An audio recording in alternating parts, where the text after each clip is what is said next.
finale de la Coupe de France. Un match marqué par la blessure donc de Neymar. 2 images. Tout d'abord à la 55e minute, c'est une faute du Canet Steve Yago qui fait faute sur le Brésilien. Il se roule, on est inquiet. 2 minutes 50 de jeu, il sortira du terrain. Ce sont les ralentis de la faute de Steve Yago. Puis on a repéré également une autre blessure entre sa sortie et ce coup. Voici le nouveau contact avec Steve Yago et il se touche, on le voit, les adducteurs. Voilà, nous allons entrer en connexion avec notre envoyé spécial. Donc au stade Malherbe de Caen, David Aiello, on a été alerté par votre tweet. Vous nous racontez ce que vous avez vu. Bonsoir David. Bonsoir Mémé, bonsoir à tous. Alors effectivement, déjà on a fait une sorte de camiso, nous personnels, là, au moment de la deuxième faute de Yago sur Neymar. Et je vous confirme qu'il s'est immédiatement tenu les adducteurs. Et en fait, vous l'avez certainement pas vu à la réalisation, mais il ne s'est pas replacé. C'est-à-dire qu'à ce moment-là, il est sorti du terrain, il a fait quelques pas, il a marché.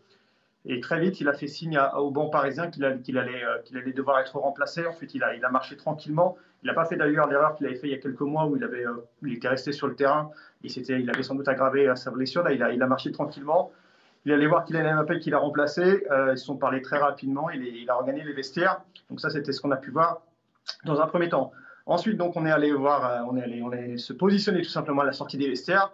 Et là, effectivement, je vais confirmer ce qu'a dit Sébastien il y a quelques instants. Je suis extrêmement pessimiste quant à la participation de Neymar sur ce qu'on a vu lorsqu'il est sorti des vestiaires, simplement parce qu'il a dû faire 10-20 mètres pour regagner des marches. Et là, lorsqu'il s'est agi de monter on va dire la dizaine de marches qui le séparaient du parking, il a eu beaucoup de difficultés.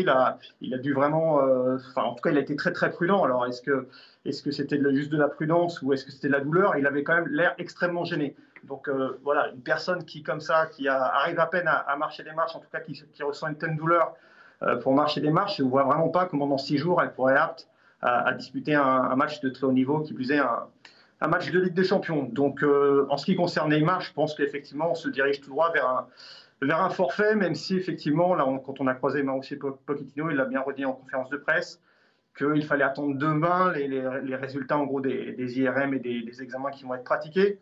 Mais sur ce qu'on a vu, sur le visage de Neymar et sur sa démarche, on peut être quand même effectivement très très pessimiste quant à sa participation. C'était David Aiello en direct du stade Michel Dornano. Merci beaucoup de ce complément d'information. Juste avant de donner la main à Sébastien Tarago, vous faisiez référence, mon cher David, à la conférence de presse de Mauricio Pochettino. On va l'écouter, le moment où il parle justement de la sortie de Neymar et de sa blessure. Écoutez-le. Oui, nous avons vu qu'il avait une douleur à l'adducteur. On attend de voir l'examen du staff médical demain pour savoir s'il y a une lésion ou non et évaluer sa situation.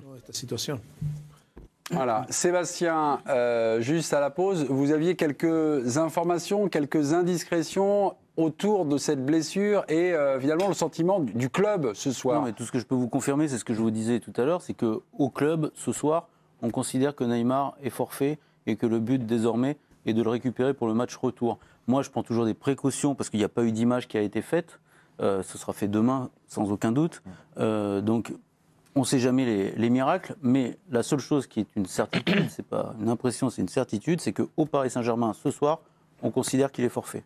Sur la communication maintenant, comment doit gérer le club? Est-ce qu'on doit annoncer, dès demain, il y aura des examens médicaux, dès demain, on annonce Neymar forfait, ou alors on fait durer le feuilleton, on fait durer le suspense. Comment on communique quand on est à 6 jours d'un match comme ça? En externe, vous voulez dire? Oui, voilà, ouais, exactement. Ouais. Est-ce qu'ils doivent communiquer? Est-ce qu'ils doivent être transparents en disant non, écoutez, on ne va pas se mentir? J'ai jamais compris l'intérêt de laisser penser que ta star va jouer alors qu'il est blessé. Donc la simplicité, le bon sens, c'est on communique. Après, voilà, il n'est pas là, il n'est pas là. On passe à autre chose. Ou après-demain. Et puis c'est pas comme si tu avais le choix des défenseurs au Barça.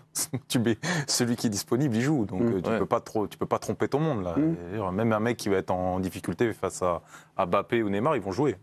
Non, puis si tu sais qu'il ne jouera pas, quel est l'intérêt de laisser croire qu'il va jouer?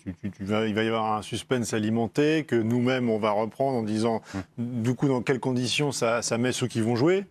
Pas trop. Alors effectivement, c'est Neymar, on peut se dire c'est un prisme particulier, mais on voit bien que la communication par rapport à Di Maria, par exemple, à partir du moment où il a été blessé, point sera fait dans 7 jours c'est-à-dire à la veille du match contre le Barça, mais avec une tendance très lourde qui était de dire il n'y a quasiment aucune chance pour qu'il puisse jouer face au Barça. Donc affaire réglée, on passe à autre chose. Là, je vois pas quel serait le bénéfice de faire vivre un suspense qui n'existerait pas. Parce que mieux pour tout le monde que ce soit un diagnostic de 10-15 jours de repos, tu vois, avant de reprendre, que de faire un diagnostic de 3-4 jours avec les sports 2, sinon ça va alimenter. Je pense qu'il y aura une communication assez rapide dans la journée demain, suite aux examens, effectivement, dans la matinée. Après, est-ce qu'il y aura nécessité de deuxième examen le lendemain pour voir l'évolution si la lésion est plus importante Juste ou pas. pour nos téléspectateurs, parfois l'IRM ne révèle rien parce que lorsqu'il y a un saignement, la radio ne permet pas de voir s'il y a déchirure ou pas. Voilà, l'écho. Il y a l'écho. L'IRM, je sais pas. L'IRM, oui, aussi, non? Non, radio, non, parce que c'est l'échographie qui va arriver. L'échographique, tu vois rien. S'il y a un épisode sanguin. Faut attendre 48 heures.